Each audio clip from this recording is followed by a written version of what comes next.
Аймгийн мэрэгжлийн хяналтын газраас иргэдэд үзүүлэх үйлчилгээг нэг зэгт төвлөрүүлж, мэдээллийн технологиг ашиглан төрийн үйлчилгээг хурдан шуурхаа ил додод тэгш шудраг үр дүнтэй хүргэх эрхэм хүндтэй бөгөөд хариуцлагатай ажлаа мэрэгжлийн удирдлагатай хослуулан гүйцэтгэж, төрийн албан хаагчид орчин үеийн шаардлагад нийцсэн тоглог шинэ орчинд ажиллах боломжийг ханган улсын төсвийн хөрөнгөөр 1 тэрбум 339.1 сая төгрөгийг төсөв төртгтөөгөр дүүрж яв захиралтай BBMMZT компани барилгачдын барьж ашиглалтанд оруулсан шинэ байрыг өнөөдөр хүлээлгэн өгч нээлтийн туулзыг хайчиллаа. Энэ Ховд аймгийн мэрэгжлийн хяналтын газрын барилгыг барьж ашиглалтанд өгч байгаадаа баяртай байгаа.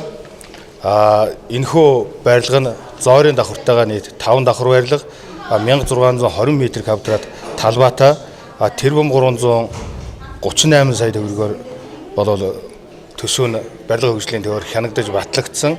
Энэ төсөв төртөгтөнд багтааж барьж байгуулсан. Мэргэжлийн хяналтын газрын шинэ байрны нээлтэнд аймаг орон нутгийн удирдлагууд оролцож, хууль тогтоомжийг мөрдөн хяналтын чиг үүргээ төрийн бодлого олон улсын жишгт нийцүүлэн хэрэгжүүлэх их үйлстэй амжилт гарган ажиллахын ерөөлийг өргөн дэвшилсэн юм а. Ховд аймгийн мэргэжлийн хяналтын газар нь 4 хилтэс 1 лаборатори нийт 62 орон тоотой ажиллаж байна. Шинэ байртай болсноор стандартын шаардлага хангасан лабораторид улсын байцаагчдын төмний төлөөх төрийн хяналтаа хуулийн дагуу явуулж нэгцгээс үйлчлэгээ үзүүлэх бүрэн боломжтой болж байгаа юм а. За энд барилгад манай нэгдсэн лаборатори маань орж иж бүрэн шинжилгээ лаборатори хийх болцоотой болж байгаа.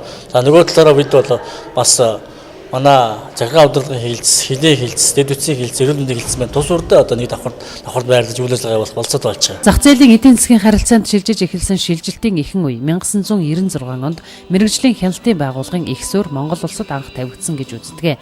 2002 онд төрийн хяналт шалгалтын тухай хууль мөрдөгдөж эхэлснээр улсын их хурл засгийн газрын шийдвэрээр санхүүгийн улсын хяналт шалгалтын газар, хөдөлмөр нийгмийн хамгааллын хяналтын улсын алба, боловсролын хяналтын улсын алба, эрүүл мэндийн хяналтын улсын алба, байгаль орчин дэд бүтц, худалдаа үйлдвэр үйлчилгээ, хүнс хөдөө аж ахуйн хяналтын улсын алба зэрэг агентлагуудыг нэгтгэж Монгол улсын сайд болон эрхэлсэн сайдын шууд харьяалалд улсын мэргэжлийн хяналтын газрыг байгуулсан байдаг.